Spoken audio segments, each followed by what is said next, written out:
আজকে একটি খুব ভালো আলোচনা নিয়ে আপনাদের সামনে উপস্থিত হয়েছি। আলোচনার বিষয়বস্তু হচ্ছে মঙ্গল নীচ, তারপরে আবার বকরি হচ্ছে ডিসেম্বরের 7 তারিখে। আর যে মুহূর্তে মঙ্গল নিচ থেকে নিচ তো আছে, তারপর আবার যখন বকরি হচ্ছে, তো এই সময় আবার অবস্থান করবে শনিদেবের নক্ষত্র পুষ্যা নক্ষত্রে। এবং এই নক্ষত্রে থাকবে জানুয়ারির 12 তারিখ পর্যন্ত। 12 তারিখে আবার এই মঙ্গল প্রবেশ করবে পুনর্বসু নক্ষত্রে, যেটা হচ্ছে দেবগুরু বৃহস্পতির নক্ষত্র। এবং 21শে জানুয়ারি মঙ্গল আবার প্রবেশ করবে মিথুন রাশিতে। তার সাথে 24শে ফেব্রুয়ারি মঙ্গল মার্গী হবে। তো একে তো নিচ অবস্থা, তারপর আবার বকরি। তো আজকের আলোচনা করব হচ্ছে মিথুন রাশিকে নিয়ে, যে মিথুন রাশির উপর এই যে মঙ্গলের এই যে পরিবর্তন, এটা কি প্রভাব পড়বে এই মিথুন রাশির উপর। তো এই সমস্ত কিছু আজকে ধাপে ধাপে তুলে ধরবো আপনাদের সামনে। মঙ্গল হচ্ছে আমাদের দেহের রক্তের কারক। মঙ্গল হচ্ছে তেজ, ক্রোধ, অহংকার, সাহস। মঙ্গলকে বলা হয় গ্রহদের সেনাপতি। এবং সূর্য হচ্ছে কি রাজা। মঙ্গল যখন কেন্দ্রে নিজের ঘরে অবস্থান করে, তখন রুচক নামক পঞ্চমহাপুরুষ রাজযোগ তৈরি করে। এটি একটি এমন শক্তিশালী রাজযোগ যে যার মানে থাকে আর কি এই রাজযোগগুলো, তো প্রশাসনিক দিক থেকে খুব ভালো সুবিধাও লাভ করে। তো মঙ্গল মকর রাশিতে উচ্চ হয় আর কর্কট রাশিতে নীচ হয়ে যায়। এবং নীচ অবস্থা থাকে 28 ডিগ্রি পর্যন্ত মঙ্গলের।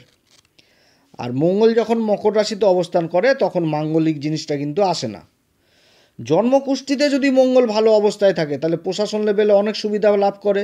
খেলাধুলার দিক থেকে যথেষ্ট মানে মান, খ্যাতি এগুলো অর্জন করে। ইঞ্জিনিয়ার লেভেলে প্রচণ্ড উন্নতি করে। যারা বড় বড় সার্জেন্ট, ডাক্তার, তাদের কিন্তু জন্মকুষ্ঠিতে মঙ্গল খুব ভালো অবস্থায় থাকে। কারণ কি, এই সমস্ত কাজ করতে গেলে সত্যি কথা বলতে সাহসের দরকার। মঙ্গল থেকেই সাহসটা আসে। আবার যদি মঙ্গল ডিগ্রির দিক থেকে কম থাকে, কোনো খারাপ রাশিতে অবস্থান করে বা খারাপ নক্ষত্রে থাকে, তো অর্থাৎ মঙ্গল যদি দুর্বল হয়, তাহলে এই সমস্ত জাতক জাতিকারা খুব ভীতু স্বভাবের হয়। কোনো কাজ করতে গেলে আগে কনফিডেন্স জিনিসটা, আত্মবিশ্বাসটাকে হারিয়ে ফেলে দেয়। তো যাই হোক, আলোচনাটি শুরু করার আগে সমস্ত দর্শক বন্ধুদের আমাদের এই অ্যাস্ট্রো বাংলা চ্যানেলের মাধ্যমে নমস্কার জানাচ্ছি। আর যারা বহুদিন ধরে আমাদের অনুষ্ঠান দেখেন, এখনও পর্যন্ত সাবস্ক্রাইব করেননি, তাদের কাছে বিশেষভাবে অনুরোধ করব চ্যানেলটি সাবস্ক্রাইব করার জন্য। যদি আজকের অনুষ্ঠানটি সত্যিই ভালো লাগে, তাহলে লাইক, শেয়ার, কমেন্ট আপনারা অবশ্যই করবেন। তবে আমি আমার দর্শক বন্ধুদের কোনো রকমভাবে বিভ্রান্তের মধ্যে রাখতে চাই না। এটা গ্রহের গোচরের অবস্থানের ফল প্রকাশ করা হচ্ছে। এটা কারোর কুষ্টি ধরে আলোচনা নয় যে কারোর সাথে মিলে গেল। এটা কারোর সাথে মিলতে পারে কিংবা নাও মিলতে পারে। কারণ সবার তো কুষ্টি দেখা সম্ভব না, কার কুষ্টিতে গ্রহের অবস্থান রয়েছে। তাই এটা গ্রহের গোচরের অবস্থানের ফল প্রকাশ করা হচ্ছে। তো যাই হোক, কর্কট রাশিতে মঙ্গল নিচ অবস্থায় অবস্থান করছে। কর্কট রাশিটা কি জলতত্ত্ব রাশি, আর মঙ্গল হচ্ছে কি অগ্নিতত্ত্ব রাশি। মিথুন রাশির ক্ষেত্রে মঙ্গল হচ্ছে ষষ্ঠপতি, যেটা হচ্ছে বৃশ্চিক রাশি, এবং একাদশ ঘর, যেটা হচ্ছে লাভের ঘর, ইনকামের ঘর। যে ঘর দিয়ে মানে এই ইনকাম যদি না থাকে, তাহলে তো আমাদের শখ, আনন্দ, ফুর্তি এগুলো পূরণ হবে না। তো এই ইনকাম ঘরের অধিপতি হচ্ছে মঙ্গল, যেটা হচ্ছে মেষ রাশি। এই দুটি ঘরের অধিপতি হয়ে দ্বিতীয় ঘর, যেটা হচ্ছে কর্কট রাশিতে অবস্থান করছে, জলতত্ত্ব রাশি। আর এখানটাতে এতদিন নিচ ছিল, এবার এই রাশিতে হয়ে যাচ্ছে বকরি। তো বকরি যখন হচ্ছে এই মঙ্গল যে মুহূর্তে, সেই মুহূর্তে মঙ্গল অবস্থান করবে পুষ্যা নক্ষত্রে, যেটা হচ্ছে শনিদেবের নক্ষত্র। আর এই শনিদেব বর্তমানে মার্গী অবস্থায় রয়েছে। এবং 28শে ডিসেম্বর শনি আবার নক্ষত্র পরিবর্তন করবে, প্রবেশ করবে দেবগুরু বৃহস্পতির নক্ষত্র পূর্বা ভাদ্রপদে। মিথুন রাশির ক্ষেত্রে শনি হচ্ছে কারক গ্রহ, ভাগ্যের ঘরের অধিপতি, ভাগ্যের ঘরে অবস্থান করছে, অর্থাৎ নিজের মূল ত্রিকোণ রাশি। এই কুম্ভ রাশি হচ্ছে শনির মূল ত্রিকোণ রাশি, আর মকর রাশি হচ্ছে সাধারণ রাশি। তো মূল ত্রিকোণ রাশিতেই কিন্তু শনি অবস্থান করছে মার্গী অবস্থায়। তাহলে শনি কিন্তু কারক গ্রহ। আর বর্তমানে রয়েছে এই শনি শতবিশা নক্ষত্রে, যেটা হচ্ছে রাহুর নক্ষত্র, মার্গী অবস্থায়। এবার মিথুন রাশির ক্ষেত্রে মঙ্গল আবার, এই যে মঙ্গল বক্রি হয়েছে, তো এই মঙ্গল আবার জানুয়ারির 12 তারিখ পর্যন্ত অবস্থান করবে শনিদেবের নক্ষত্র পুষ্যা নক্ষত্রে। আর 12 তারিখের পর আবার নক্ষত্র পরিবর্তন করবে, অবস্থান করবে দেবগুরুর নক্ষত্র পুনর্বসু নক্ষত্রে। এবং দেবগুরু বৃহস্পতি হচ্ছে আবার মিথুন রাশির ক্ষেত্রে সপ্তম ঘর, যেটা হচ্ছে দাম্পত্য জীবনের ঘর, পার্টনারশিপের ঘর, আমাদের ব্যবসা বাণিজ্যের ঘর, রোজগারের আয় ইনকাম যে ঘর থেকে দেখা হয় সপ্তম ঘরের অধিপতি, এবং কর্মের ঘরের অধিপতি যেটা হচ্ছে দশম ঘর মীন রাশি। এই দুটি ঘরের অধিপতি হয়ে এই দেবগুরু বৃহস্পতি অবস্থান করছে দ্বাদশ ঘর, যেটা হচ্ছে বৃষ রাশি। আর বৃষ রাশির অধিপতি শুক্র 28 তারিখ পর্যন্ত, এই ডিসেম্বরের 28 তারিখ পর্যন্ত অষ্টম ঘর, যেটা হচ্ছে মকর রাশিতে অবস্থান করছে। এবং মঙ্গলের এই দৃষ্টি মকর রাশির উপর পড়ছে, তার উচ্চ দৃষ্টি। তার সাথে এই ঘরে আবার কেতুর দৃষ্টি থাকছে, শুভ কেতু। কেতুর পড়তে দেবগুরু বৃহস্পতির দৃষ্টি পড়ছে। এবং কেতুর সবথেকে ভালো দিকটা হচ্ছে এই মিথুন রাশির ক্ষেত্রে যে কেতু যে হস্তা নক্ষত্রে ছিল, এই থাকাটা কিন্তু যথেষ্ট খারাপ করছিল মিথুন রাশির। তো মিথুন রাশির ক্ষেত্রে এটা কিন্তু কেতুর যে নক্ষত্র পরিবর্তন হলো এই যে নভেম্বরের 11 তারিখে, এই পরিবর্তনটা কিন্তু যথেষ্ট ভালো পরিবর্তন এই মিথুন রাশির ক্ষেত্রে। না তো সুখের দিকে অনেক ঝামেলায় পড়েছিল এই মিথুন রাশি। তো আস্তে আস্তে সময় পরিবর্তন হচ্ছে, তার সাথে গ্রহদের পরিবর্তন হচ্ছে। তো মোট কথা একটা ভালো জায়গায় আসছে, এবার আসতে শুরু করেছে। তার সাথে ভাগ্যের অধিপতি এই শনি বক্রি অবস্থায় ছিল, রাহুরই নক্ষত্র। তো যাই হোক 28 তারিখ পর্যন্ত এই শুক্রের উপর কেতুর দৃষ্টি থাকছে এবং দেবগুরু বৃহস্পতির দৃষ্টি থাকছে। 28 তারিখের পর এই শুক্র আবার রাশি পরিবর্তন করে অবস্থান করবে শনির সাথেই, কিন্তু আবার শনির সাথে অবস্থান করবে ভাগ্যের ঘরে। তাহলে শুক্র কিন্তু হচ্ছে এই মিথুন রাশির কিন্তু কারক গ্রহ। এবং তখনও কিন্তু এই মঙ্গলের দৃষ্টি এই জুতির উপর থাকবে, যে শনি আর শুক্রের যে জুতিটা তৈরি হচ্ছে ভাগ্যের ঘরে, এই জুতির উপর কিন্তু তখনও মঙ্গলের দৃষ্টিটা থাকবে। আর মঙ্গল হচ্ছে কি তেজ, ক্রোধ, অহংকার, জেদ, এইগুলো মঙ্গল থেকে দেখা হয়। তো মঙ্গল এবার দ্বিতীয় ঘরে বাণীর ঘরে অবস্থান করছে, তো বাণীটাকে বিশেষভাবে প্রভাবিত করবে। অর্থাৎ এই সময়কালে নিজের মুখের বাণীর দিকে যথেষ্ট খেয়াল রাখতে হবে। তবে শুক্রের সাথে এই যে মঙ্গলের অবস্থান, একটা সমসপ্তম যোগ, অর্থাৎ লাভের ঘরের অধিপতির সাথে পঞ্চম ঘরের অধিপতির যে দৃষ্টি বিনিময়, যে সমসপ্তম যোগ, এই যোগের কিন্তু যথেষ্ট ভালো ফল পাবে মিথুন রাশি এই সময়। এই 28 ডিসেম্বর পর্যন্ত একটা ভালো দিক উঠে আসছে মিথুন রাশির। এই সময়কালে সন্তানের দিক থেকে ভালো খবর পাওয়ার সম্ভাবনা থাকছে পিতামাতাদের। যারা যে সমস্ত পিতামাতারা সন্তানের কেরিয়ার নিয়ে প্রবল চিন্তিত ছিলেন, যে ছেলেমেয়েরা কী করবে, তাদের ভবিষ্যৎ কী হবে, এই দিক থেকে কোনো একটা ভালো সংবাদ। আর যারা বিদ্যার্থী বিদেশে যাওয়ার জন্য চেষ্টা করছেন কিংবা কোনো রিসার্চ জাতীয় বিদ্যার সাথে যুক্ত রয়েছেন, তাদের সফলতা পাওয়ার সম্ভাবনা থাকছে এই সময়। যারা সফটওয়্যার ইঞ্জিনিয়ার নিয়ে পড়াশোনা করছেন, মেকানিক্যাল ইঞ্জিনিয়ার নিয়ে পড়াশোনা করছেন, তাদের জন্য যথেষ্ট ভালো। এই 28 ডিসেম্বর পর্যন্ত খুব ভালো সময়। আবার যারা শেয়ার মার্কেটে লং টার্ম ইনভেস্ট করেছেন, তাদের জন্যও যথেষ্ট ভালো সময়। তবে বিশেষভাবে খেয়াল রাখতে হবে যে এই সময়কালে কারো কাছ থেকে ঋণ নেওয়া যাবে না, কিংবা ঋণ কাউকে দেওয়া যাবে না। এই দিকে কিন্তু যথেষ্ট সাবধান, কারণ মঙ্গল ষষ্ঠ ঘরের অধিপতি হয়ে ধনসম্পত্তির ঘরে অবস্থান করছে। তো ষষ্ঠ ঘর থেকে আমরা তো ঋণ জিনিসটাকে দেখি।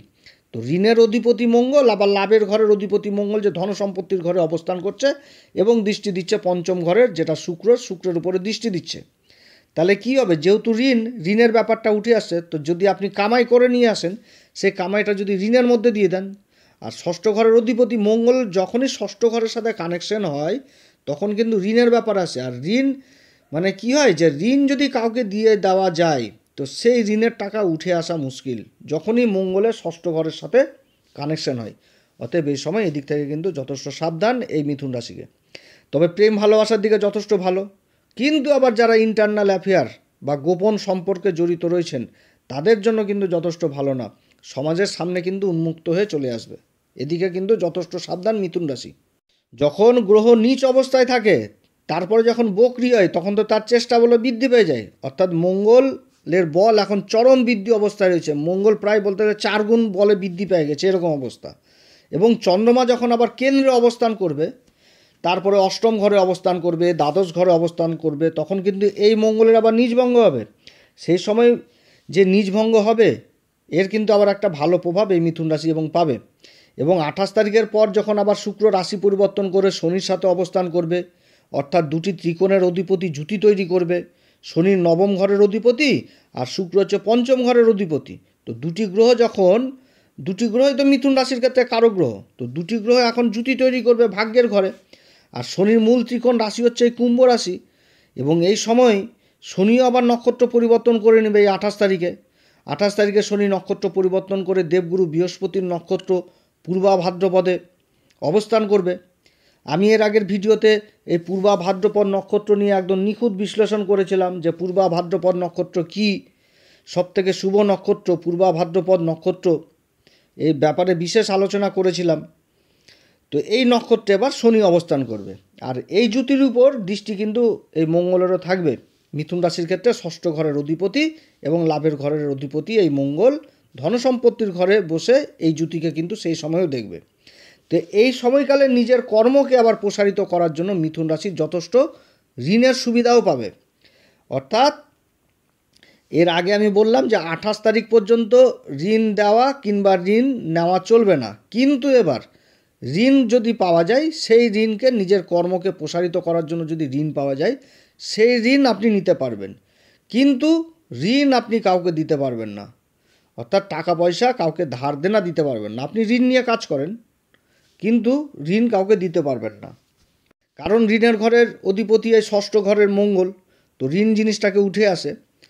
আর তার উপর আবার কি নিচ অবস্থায় আর বক্রি অবস্থায় রয়েছে এই ধনসম্পত্তির ঘরে। আর মঙ্গল হচ্ছে কি অধৈর্যের কারক, ডিসিশন নেওয়ার তো হুট হাট ডিসিশন, কী করবে না করবে এরকম চঞ্চলতা জিনিস চলে আসবে। যদি একটু ভুল ডিসিশন হয় তাহলে অর্থকরী নষ্ট হবে, যার জন্য ঋণ কিন্তু কাউকে টাকা পয়সার দিক থেকে যথেষ্ট সাবধান এই সময়কালে থাকতে হবে। এবং 12ই ডিসেম্বরে এই মঙ্গল অবস্থান করবে দেবগুরু বৃহস্পতির নক্ষত্র পুনর্বসু নক্ষত্রে। আর পুনর্বসু নক্ষত্র আমি এর আগে আলোচনা করেছি, এর সিম্বল হচ্ছে ধনুষবাণ, অর্থাৎ এখানটাতে একটা একাগ্রতার ব্যাপার চলে আসবে। আর মঙ্গলের যে দৃষ্টিগুলো সেই দৃষ্টিগুলো পড়ছে সন্তানের ঘরে, যেটা হচ্ছে পঞ্চম ঘর, তারপর পড়ছে অষ্টম ঘর যেটা হচ্ছে মকর রাশি, এবং অষ্টম দৃষ্টি পড়ছে আবার ওই নবম ঘর যেটা হচ্ছে কুম্ভ রাশি। তখন দেবগুরু বৃহস্পতির নক্ষত্র অবস্থান করবে, তখন কিন্তু বিশেষ একাগ্রতা তৈরি করতে হবে কর্মক্ষেত্রে।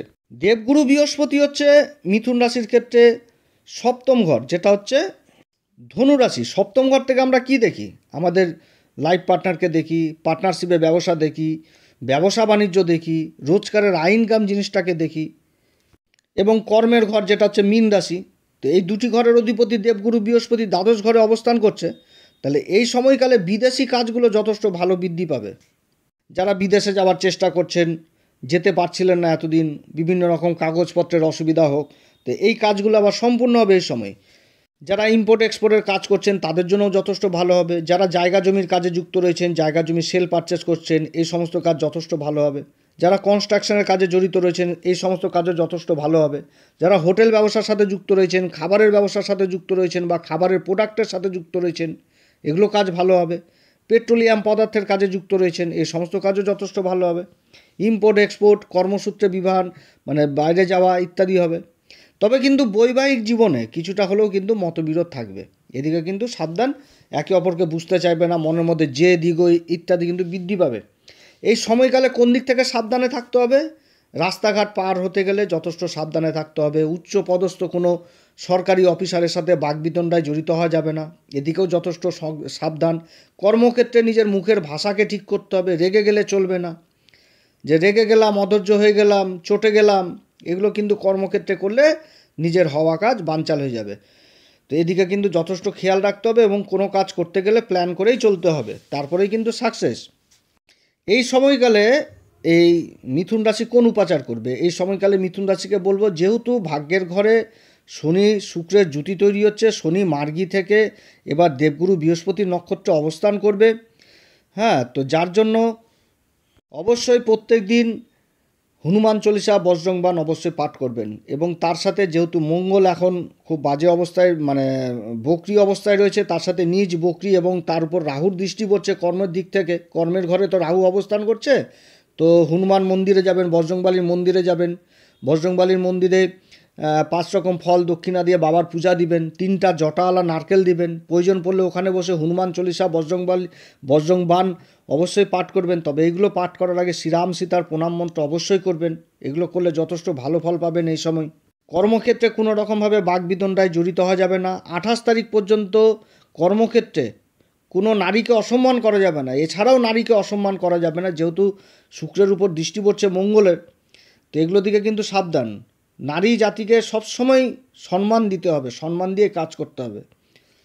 তো যাই হোক, অনেক কথা আলোচনা করলাম মিথুন রাশির সম্পর্কে। যদি আমার এই পরামর্শ সত্যিই আপনাদের কাছে ভালো লাগে তাহলে এই অ্যাস্ট্রো এস এম বাংলা চ্যানেলকে অবশ্যই সাবস্ক্রাইব করবেন, লাইক শেয়ার কমেন্ট করবেন। আর আমি তো বললাম, এবার হয়তো কারোর সাথে মিলল না, তাদেরকে অবশ্যই বলবো, সে সমস্ত দর্শক বন্ধুদের, আপনারা অবশ্যই ভালো জ্যোতিষীর পরামর্শ নেবেন। আমাদের হোয়াটসঅ্যাপ নাম্বার দেওয়া রয়েছে, এখানে মেসেজ করতে পারেন, তবে শুল্ক লাগু থাকবে। এছাড়াও আমাদেরকে না ছাড়াও অন্য জায়গাতেও করতে পারেন, সেটা কোনো ব্যাপার না। যেখানে ভালো পাবেন সেখানটাতে ভালো জ্যোতিষীর অবশ্যই পরামর্শ নেবেন। আপনারা সবাই ভালো থাকেন, ঈশ্বর আপনাদের সবার মঙ্গল করুক। আবার আসবো একটি নতুন পর্ব নিয়ে। নমস্কার, ধন্যবাদ।